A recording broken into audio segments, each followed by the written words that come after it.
BlendOS is a Linux-based operating system that aims to combine multiple Linux distributions into one system. Instead of choosing between Ubuntu, Arch, Fedora, or other ecosystems, BlendOS tries to let users access packages from different distributions while keeping the system simple and container-focused.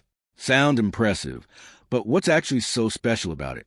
Now, to be fair, BlendOS is not trying to be just another Linux distribution. It takes a different approach compared to many traditional systems. What it does well, mixes multiple Linux ecosystems.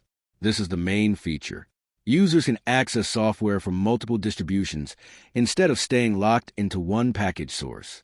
Container-focused design.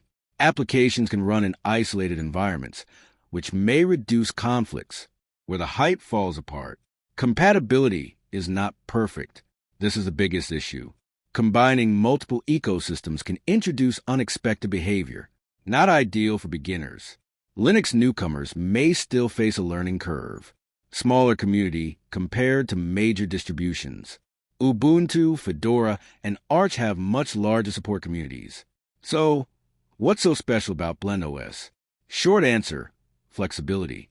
The biggest appeal is the idea of mixing software ecosystems while constantly switching operating systems. Thanks for watching. Don't forget to like and subscribe for more videos.